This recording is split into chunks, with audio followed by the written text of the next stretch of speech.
وقال ان الشعب الارثوذكسي اللي هو الكنيسه الارثوذكسيه، يعني كلمه كنيسه يعني شعب،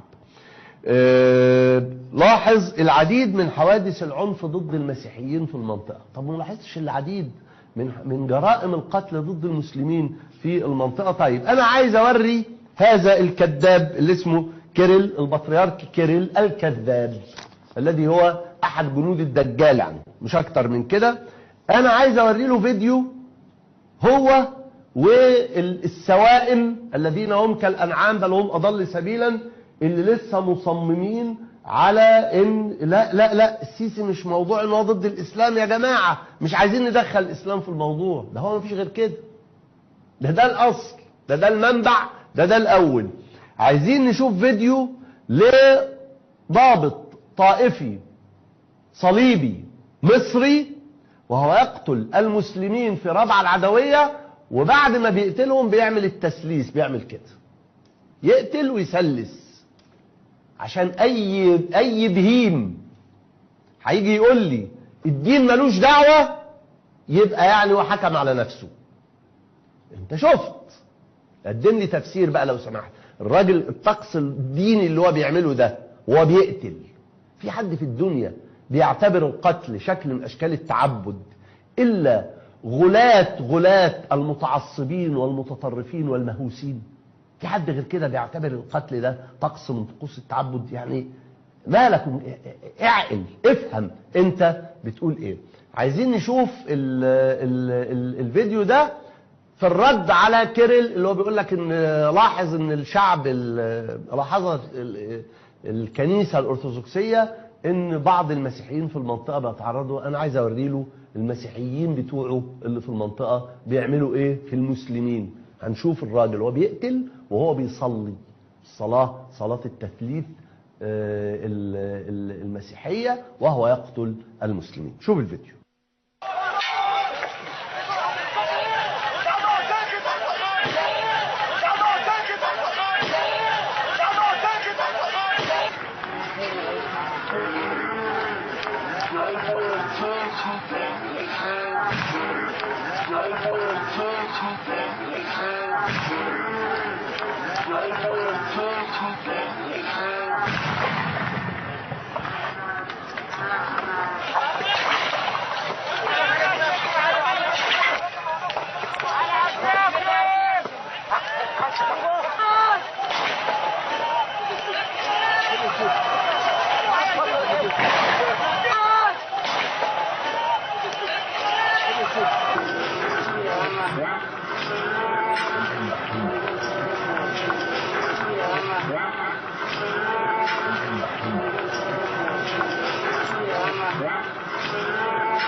شفنا الفيديو اظن واضح جدا، هو نفس الشخص وهو بيقتل، جبنا بس اللقطات والمشاهد، المساله طويله شويه، وهو بيقتل وهو بيسلس بيصلي الصلاه المقدسه، انه يقتلنا باسم الرب، انه يقتلنا في حربه المقدسه.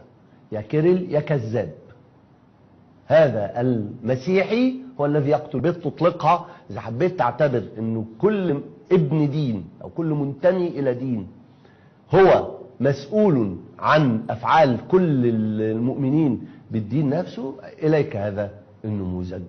وإذا كانت المسألة هي بالعدد، فالأمر المؤكد أن لدينا ملايين الشهداء من المسلمين الذين قتلوا على يد مسيحيين متعصبين مباشرة وعلى يد يهود مباشرة، بل إن مسجدنا الأقصى أحرق على إيد واحد مسيحي اللي هو كان متطرف استرالي مهووس مؤمن بالمسيحية الصهيونية في الآخر في نهاية المطاف يعني. طيب ما دام وفين السبسكرايب؟